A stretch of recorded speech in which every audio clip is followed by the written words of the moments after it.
Good morning, new day, new beginning. आज हम लोग का मस्कट का टूर है एंड हम मस्कट में एक अल खरजिया स्ट्रीट है, वहाँ रुके हुए हैं जो 20 किलोमीटर्स है एयरपोर्ट से। और कल यहाँ पे आने में कुछ 20-25 मिनट्स लगे, बट अपार्टमेंट है ये, होटल नहीं है, जिसकी वजह से ड्राइवर को थोड़ा सा ढूंढने में टाइम लगा। ढूंढने मिल तो गया था बट पार्किंग नहीं मिल रही थी। एंड यहाँ पे इंडिया जैसा हिसाब किताब नहीं है कि आप कहीं भी पार्किंग पे रोक दो, लोगों को उतार दो। नहीं, ऐसा नहीं है। यहाँ पे आपको डेजिग्नेटेड एरियाज़ में ही पार्क कर सकते हैं। काफ़ी डिसिप्लिन्ड लोग हैं यहाँ पे इन टर्म्स ऑफ ड्राइविंग। बहुत अच्छी रोड्स हैं। कल रात तक का जो भी 20-25 मिनट का सफ़र था काफ़ी स्मूथ था। आज हम लोग पूरी सिटी का टूर करने वाले हैं। हमने एक प्राइवेट टूर बुक किया है जो हमें अपने होटल्स या अपार्टमेंट से पिकअप करेगा एंड 6-7 आवर्स पूरा हमें कवर करेगा। हम नेशनल म्यूज़ियम जाने वाले हैं, एक यहाँ की बहुत सुंदर मॉस्क है वहाँ जाने वाले हैं, फिर एक ओपरा, रॉयल ओपरा हाउस करके, हाँ वहाँ जाने वाले हैं। 4-5 प्लेसेस हैं तो आपको मैं एक्सप्लोर कराऊंगा। ये हमारे अपार्टमेंट से अल खरजिया स्ट्रीट का व्यू है और 800 मीटर्स पे एक सुंदर सा बीच है जो आज हम शाम को एक्सप्लोर करने वाले हैं। हमारा फर्स्ट डेस्टिनेशन आज की डे ट्रिप का है सुल्तान कबूस ग्रैंड मॉस्क, जो ओमान की सबसे बड़ी मॉस्क है। तो चलिए देखते हैं कैसा रहता है आज का सफर।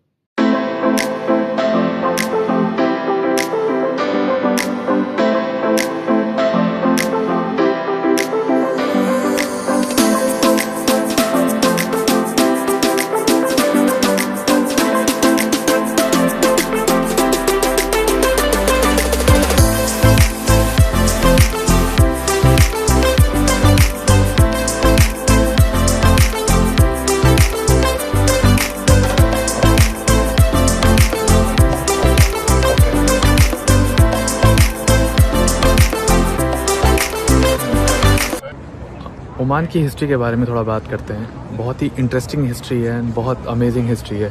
सो ओमान पे पोर्टुगीज़ का काफ़ी रूल था। 1650s के आसपास पोर्टुगीज़ ने ओमान को छोड़ा।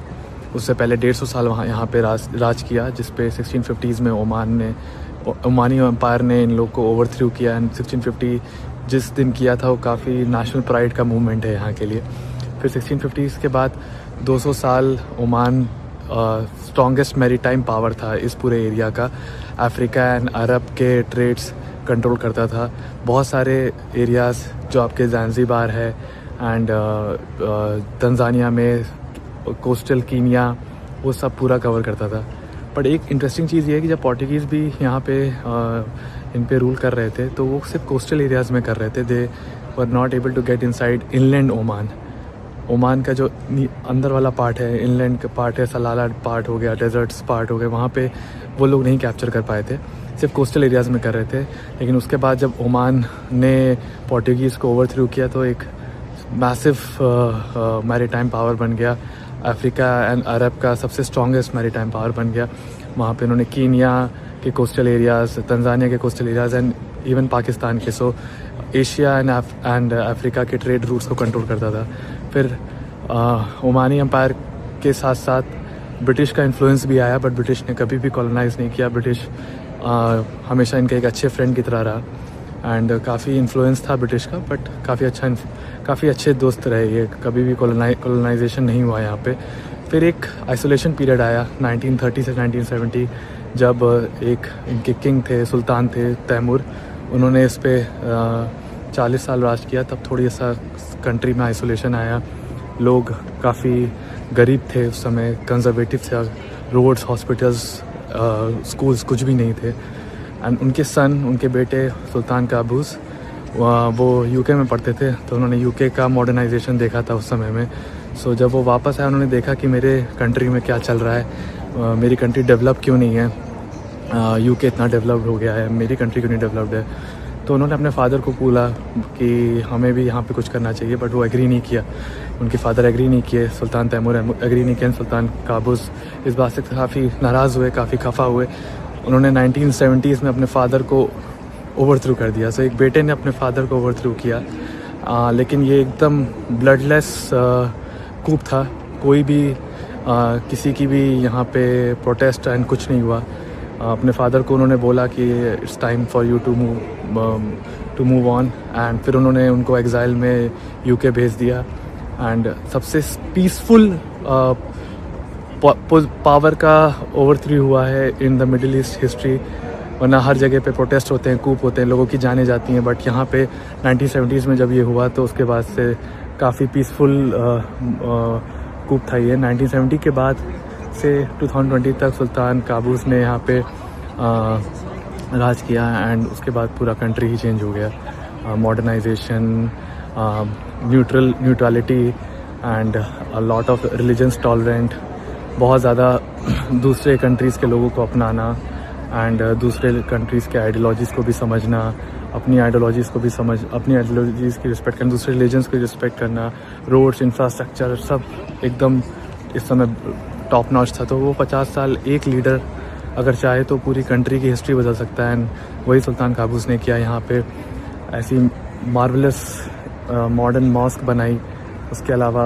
उन्होंने national museums, royal opera house, बहुत क्या क्या नहीं किया। तो 50 साल में उन्होंने कंट्री को चेंज कर दिया, एंड आज ओमान दुनिया की सबसे पावरफुल कंट्रीज़ में in terms of economy, in terms of power, in terms of everything. ये सुल्तान काबूस ग्रैंड मॉस्क 1995 में कंस्ट्रक्शन इसका स्टार्ट हुआ था एंड 2001 में कंप्लीट हुआ। बहुत ज़्यादा सुंदर मॉस्क है ये। यहाँ Omani marble, Indian sandstone, Turkey का शैंडिलियर, स्कॉटलैंड की मैट्रेसेस, कारपेट्स, तो पूरा ग्लोबल ग्रैंड मॉस्क है ये एक लिंक दिखाता है कि ओमान कितना वर्ल्ड से कनेक्टेड है, ओमान के खुद के कल्चर्स एंड ट्रेडिशंस कैसे हैं, एंड ये वर्ल्ड से भी कितना कनेक्टेड है। बेहतरीन टूर है, और हमारा जो टूर गाइड है वो भी बहुत अच्छे से समझा रहा है, बहुत अच्छे से एक्सप्लेन कर रहा है इस मॉस्क के बारे में।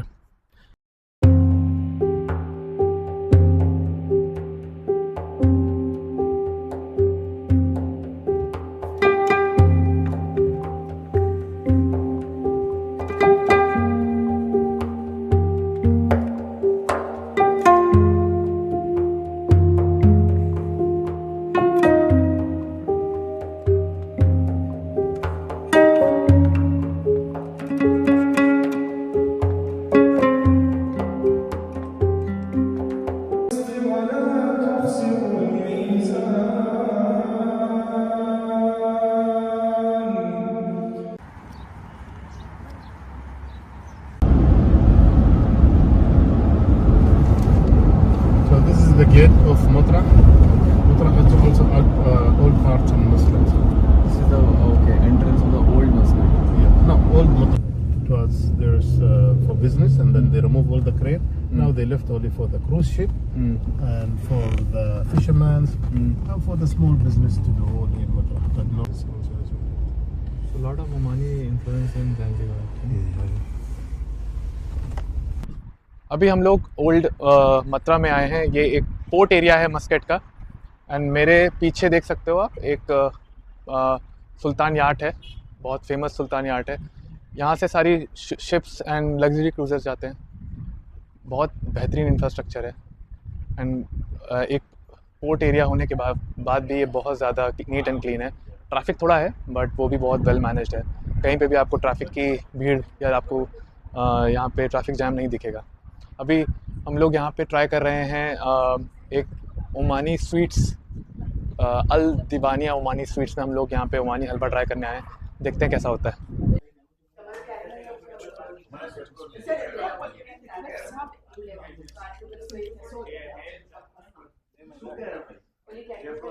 So they stay in this one without fridge. Room temperature is like 1 month almost. 1 month, that's it. And it's like a natural. यहाँ की लैंग्वेज की बात करें तो सबको अरबिक एंड इंग्लिश आती है। अरबिक, इंग्लिश, यहाँ पे टोटल 5 लैंग्वेजेस हैं। एक इंटरेस्टिंग चीज़ है, यहाँ पे स्वाहिली भी बोली जाती है जो अफ्रीका में बोली जाती है। सो काफ़ी इंटरेस्टिंग है कि इतना दूर है ये, ऑलमोस्ट 1500-2000 किलोमीटर्स दूर है ये अफ्रीकन मेनलैंड से, लेकिन स्वाहिली यहाँ बोली जाती है। उसका भी एक रीज़न है। स्वाहिली बोलने का रीज़न ये है कि तंजानिया में ज़ांज़ीबार एक आइलैंड है जहाँ पे ओमान का काफ़ी इन्फ्लुएंस है, तो वहाँ के लोग यहाँ पे आते हैं। वहाँ पे स्वाहिली बोली जाती है ईस्टर्न अफ्रीका में, तो उसका इन्फ्लुएंस यहाँ पे बहुत है। वहाँ के लोग यहाँ पे आते हैं, तो इसकी वजह से यहाँ पे अरबिक, इंग्लिश, स्वाहिली बोली जाती है। बट अभी क्या हो रहा है, स्कूल्स में पहले फ्रेंच और जर्मन एक थर्ड लैंग्वेज थी apart from Arabic and English, but अभी चाइना के इन्फ्लुएंस की वजह से मैंड्रिन भी इंट्रोड्यूस की जा रही है इन स्कूल्स। काफ़ी इंटरेस्टिंग है। चाइना का इन्फ्लुएंस हर जगह पे है, हर कंट्री में, अफ्रीका, ओशनिया, ऑस्ट्रेलिया, आपका साउथ अमेरिका, तो ओमान में भी इन्फ्लुएंस उसका है। बाकी मैंने हलवा ट्राई किया, मुझे बहुत पसंद आया। बट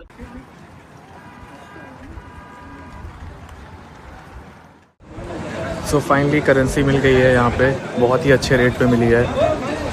कभी भी आपको करेंसी एयरपोर्ट पे एक्सचेंज नहीं कराना, ये लेसन मिल गया है मुझे। कल ऑलमोस्ट 1330 यूएस डॉलर्स का 450 रियाल्स दे रहे थे, एंड यहाँ पे मुझे 498 रियाल्स मिला। 48 रियाल्स का डिफरेंस है, जो ऑलमोस्ट 12,000 के बराबर है। 12,000 इंडियन रुपीज़ का नुकसान हो जाता अगर मैं एयरपोर्ट से कराता। सो अभी हम ओल्ड सूक एरिया में हैं, यहाँ पे कुछ 1000 से ऊपर शॉप्स हैं, एंड ये हम एक्सप्लोर करेंगे in the next 1 hour. And ये आपके पोर्ट एरिया के जस्ट अपोजिट है।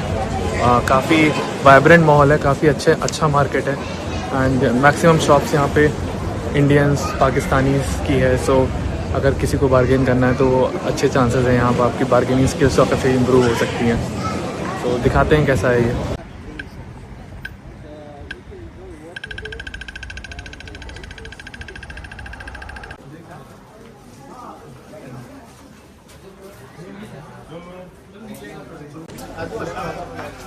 एक मैग्नेट की शॉप पे आए हम लोग सूक के अंदर। यहाँ पे हमने एक मैग्नेट लिया है। एक मैग्नेट की कॉस्ट 1 रियाल के आसपास है। उन्होंने 4 मैग्नेट 3 रियाल में दिए हैं, तो अप्रॉक्सीमेटली 200 रुपये का एक मैग्नेट है, जो आई थिंक बहुत रीजनेबल है। दुबई में सेम चीज़ आपको 400 या 500 रुपये में मिलेगी, जो आपको यहाँ पे 200 to 40 रुपीज़ में मिल रही है। दे रहा हूँ 4.5. अभी हम एक कॉर्निश एरिया में हैं, जो यहाँ का यहाँ पे एक सूक है जहाँ पे मोर देन 1000 शॉप्स हैं। यहाँ पे डेट्स हमें लेने थे, तो हम एक इंडियन शॉप में थे जहाँ पे ओनर इंडियन थे। उन्होंने हमें ऑलमोस्ट 50% लेस रेट में डेट्स दिए हैं। 1 किलो डेट्स हमें मिले हैं 4.5 रियाल्स में। इससे पहले हम एक और शॉप पे गए थे, उन्होंने 500 ग्राम्स डेट्स हमें वो 5 रियाल में दे रहे थे। यहाँ पे उन्होंने 4.5 रियाल में 1 किलो डेट्स दिए हैं। बहुत रीज़नेबल है। वो बता रहे थे कि वो इंडिपेंडेंस के बाद से यहाँ पे हैं, उनके फादर आए थे इंडिपेंडेंस के बाद से, इन तब से वो यहाँ पे हैं।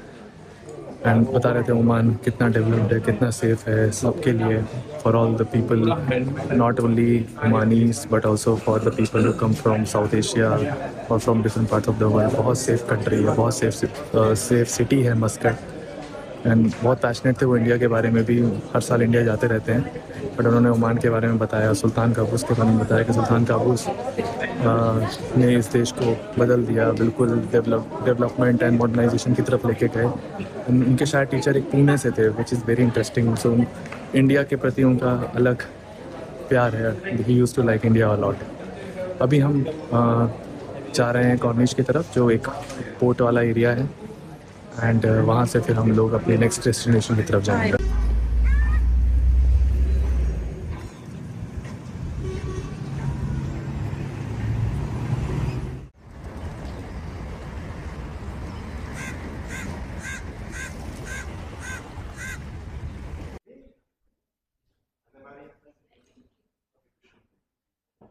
English also as well. So there is also only the speech from the Sultan when he come in 70 will be by Arabic, but again I tell you what's he mean that speech.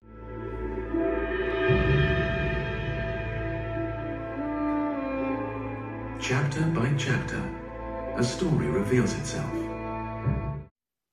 हम यहाँ पे सुल्तान कबूस national museum में है। ये Muscat का सबसे बड़ा museum है। यहाँ पे एंट्री जो है वो आपकी I think it was 5 riyals पर पर्सन, जो अराउंड 1200 रुपये पर पर्सन है। एंड ये म्यूज़ियम में इसलिए बनाया गया था, 2017 में सुल्तान कबूस ने बनाया था, सिग्निफाई करने के लिए कि उनकी क्या ओमान की हिस्ट्री रही है एंड अभी प्रेजेंट में कंट्री ने कैसे ग्रो किया है, ये सब कुछ यहाँ पे कवर किया गया है। काफ़ी अच्छा म्यूज़ियम है। फर्स्ट टाइम जब जैसे हमने एंट्री की, हम लोगों को एक 12 मिनट्स की मूवी दिखाई गई। मूवी में पूरा कवर किया गया prehistoric, Islamic period and then Sultan Qaboos का रेन एंड करंट हिस्ट्री नहीं, करंट जो इनका सिनारियो है, कैसे ऑयल यहाँ पे एक्सप्लोर हुआ एंड ऑयल एक्सप्लोर होने के बाद कंट्री का पूरा सिस्टम चेंज हो गया एंड बहुत ज़्यादा डेवलप हो गई। एक और चीज़ मुझे बतानी थी, यहाँ पे शिया सुन्नी मुस्लिम्स के अलावा इबादी मुस्लिम्स हैं, जिनकी आई थिंक पॉपुलेशन कुछ 80-90% है। इबादी मुस्लिम्स के बारे में बोला जाता है कि सबसे ज़्यादा टॉलरेंट मुस्लिम्स में है, सबसे ज़्यादा रिलीजियस टॉलरेंट हैं ये लोग। देखते हैं और एक्सप्लोर करते हैं इस कंट्री के बारे में। बहुत कुछ जानने को मिलेगा इस म्यूज़ियम से। वैसे में इतना मुझे शौक नहीं है म्यूज़ियम का, बट काफ़ी अच्छा लग रहा है यहाँ पे।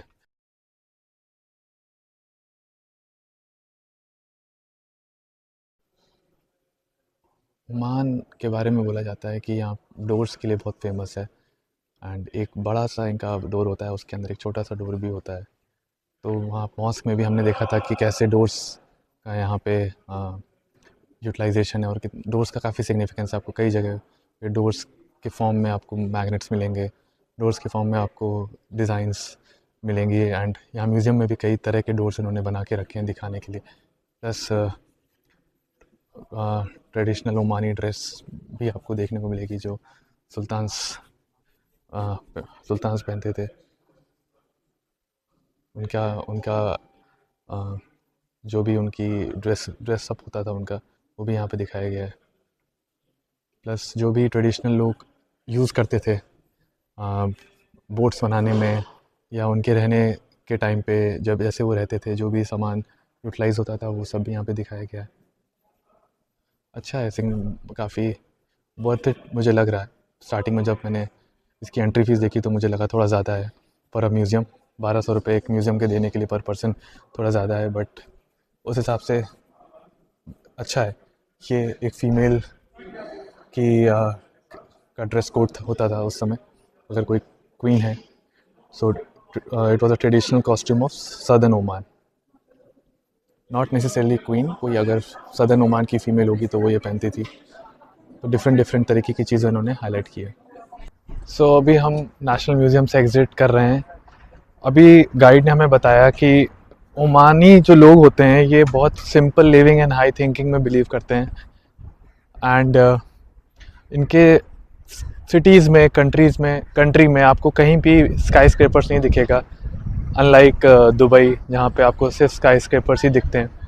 यहाँ पे 4 या 5 फ्लोर के ऊपर आपको कोई भी बिल्डिंग नहीं दिखेगी एंड सब लोग का घर जो है वो मोस्टली गवर्नमेंट एडमिनिस्ट्रेड होता है कि आपको कितना बड़ा घर बनाना है, आपको गवर्नमेंट से परमिशन लेनी पड़ती है। डिज़ाइंस ऑलमोस्ट सिमिलर होनी चाहिए उस एरिया के हिसाब से, कलर एवरीथिंग। ये है आप मेरे पीछे नेशनल म्यूज़ियम। हम लोगों ने 1 घंटा यहाँ स्पेंड किया, अच्छा एक्सपीरियंस था। अभी हम लोग जा रहे हैं लंच करने एक ट्रेडिशनल ओमानी रेस्टोरेंट में। होपफुली वहाँ पे कुछ वेज मिल जाएगा, बिकॉज पूजा सिर्फ वेज ही खाती है। अभी उन्होंने नॉनवेज खाना स्टार्ट किया है बट बहुत अर्ली स्टेजेस में है। Let's see.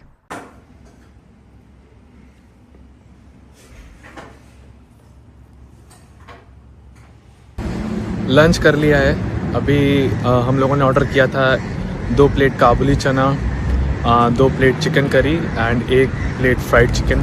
बिल आया कुछ 8.4 रियाल्स, विच इज़ अप्रॉक्सीमेटली 2000 रुपये के हिसाब से। 4 लोगों का 2000, मतलब पर पर्सन 500 रुपीज़। अफोर्डेबल है, काफ़ी सस्ता है। एंड एक इंटरेस्टिंग चीज़ ओमान के खाने के बारे में, most of the Arab countries, gulf countries, उन लोग को ब्रेड और ब्रेड के आइटम्स बहुत पसंद हैं। बट ये ओमान आई थिंक इकलौती कंट्री है या वन ऑफ दोज कंट्रीज़ जहाँ पे राइस बहुत खाया जाता है, बहुत ज़्यादा राइस कंज्यूम किया जाता है। तो हम लोगों ने भी लंच में जब वो हम लोग को ऑप्शन दे रहे थे तो 4 या 5 तरह के राइस थे वहाँ पे। तो थोड़ा मतलब इंडिया की याद आ गई। ओवरऑल बहुत अच्छा खाना था, लव्ड इट। चिकन करी भी बिल्कुल अपने घर जैसी थी। ये जो सामने बिल्डिंग देख रहे हैं आप, ये किंग का पैलेस है, बट ये उनके लिविंग के लिए नहीं है। अगर कोई भी विजिटर आता है, कोई भी सेरेमनी होती है, तो वो यहाँ पे कंडक्ट किया जाता है। एंड इसके एग्जैक्टली नेक्स्ट बिल्डिंग जो है यहाँ पे, वो विजिटर्स का अकोमोडेशन है। तो कोई भी अगर बड़ा किंग या कोई भी डिग्निटरीज आएंगी डिफरेंट कंट्रीज से, तो उनको यहाँ रुकवाया जाता है। एंड उसके स्ट्रेट लाइन में हमारा है नेशनल म्यूज़ियम, जहाँ से अभी हम लोग आए हैं। So national museum and king palace, ये दोनों आमने सामने हैं। सो सुल्तान कबूस, जिन्होंने इस देश को बदल के रख दिया, उनकी 2020 में डेथ हो गई थी इलनेस की वजह से, बीमार हो गए थे वो।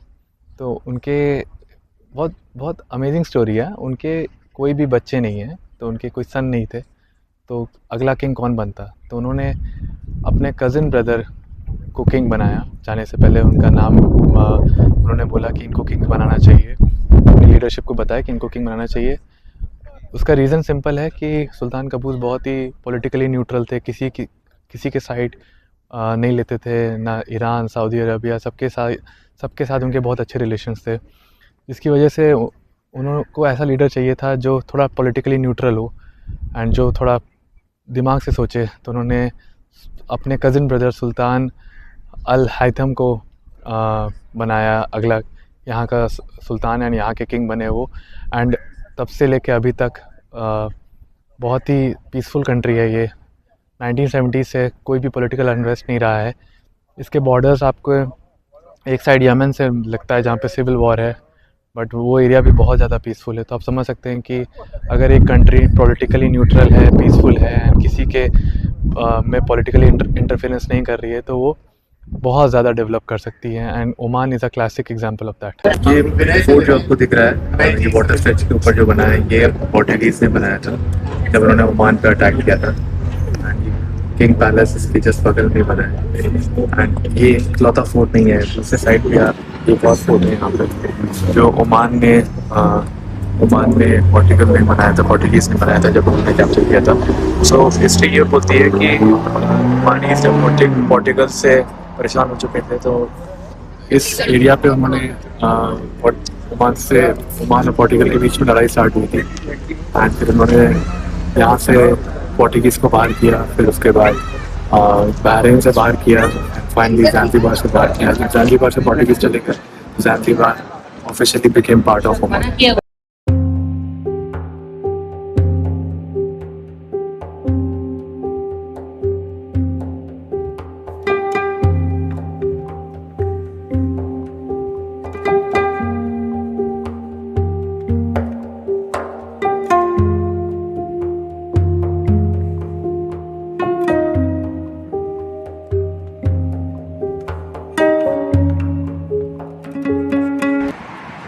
अभी हम लोग रॉयल ओपेरा हाउस मस्कट में हैं। ये रॉयल ओपेरा हाउस सुल्तान कबूस ने बनवाया था, 2010 में बनवाया था, 2015 के आसपास, if I am not wrong.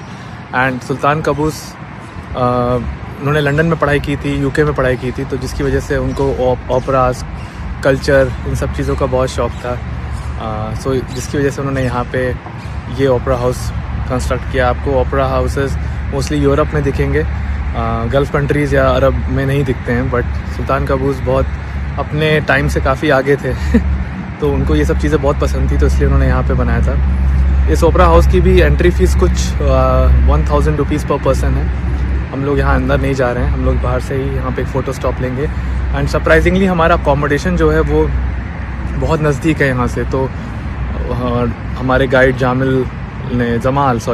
Jamal ने हमें यहाँ पे ड्रॉप किया। उन्होंने एक्सप्लेन किया आप यहाँ घूम सकते हैं, यहाँ पे फ़ोटोज़ ले सकते हैं, एंड फिर आप अकोमोडेशन अपना आराम से वॉक करके जा सकते हैं। सुंदर है, अच्छा है, एंड एक जैसा ही सब कुछ दिखता है यहाँ पे लेकिन ओपेरा हाउस एक अलग वेन्यू है। एक गल्फ़ कंट्री में ओपेरा हाउस का होना एक बड़ी बात है, तो वो आज हमें देखने को मिला। सो अभी हम लोग यहाँ पे एक ओपन गैलरिया भी है, वहाँ भी जाएंगे, फिर वहाँ से अपन अपने अकोमोडेशन जाएंगे। शाम को हमारा बीच जाने का प्लान है, देखते हैं। सो हम लोग अपार्टमेंट में आ गए थे रॉयल ओपेरा हाउस के बाद। अभी हम लोग जा रहे हैं यहाँ के बीच पे, जो सिर्फ 8 मिनट्स की वॉकिंग पे है। सुना है काफ़ी सुंदर बीच है, वहाँ पे काफ़ी नाइट क्लब्स एंड काफ़ी अच्छे कैफ़ेज़ हैं। देखते हैं वहाँ जाके आपको दिखाते हैं वहाँ के नज़ारे।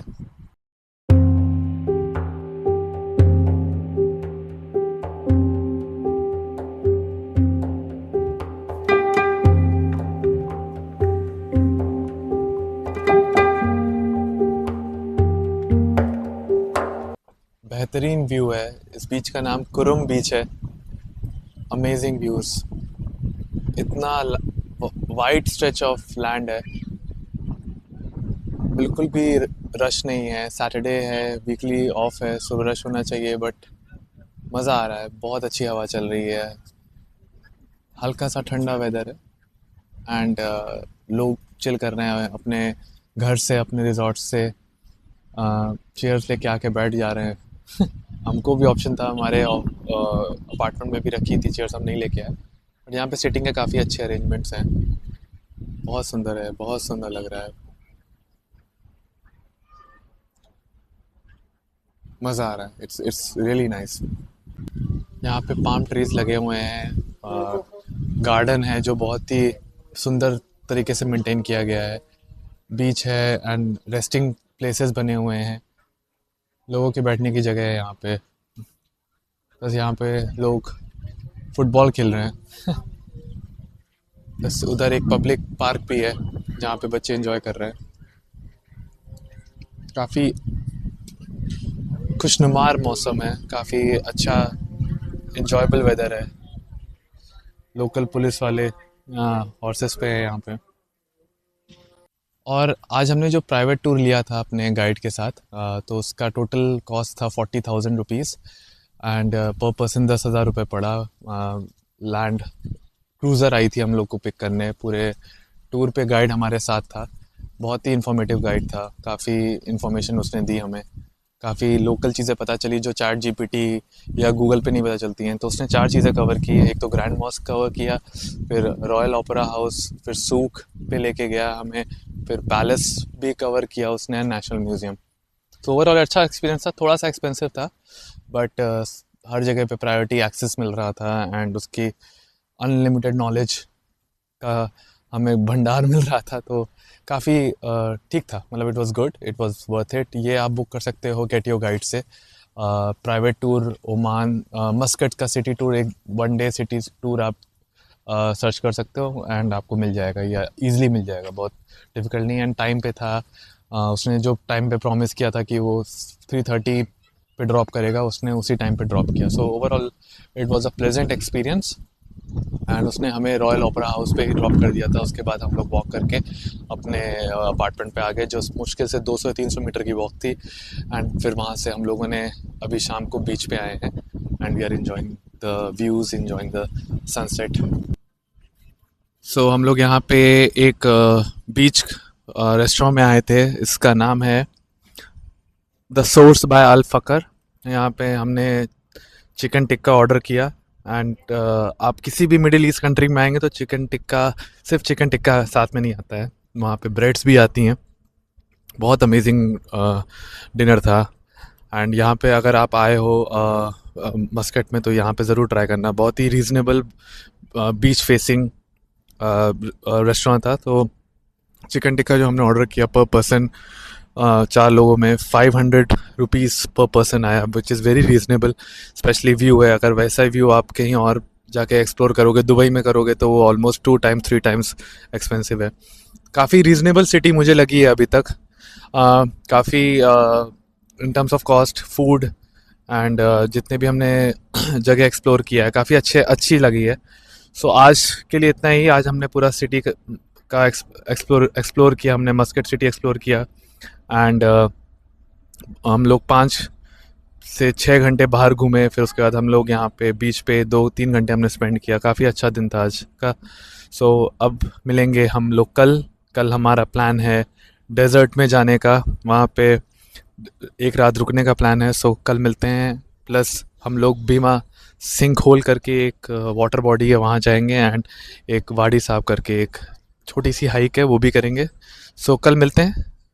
Bye bye.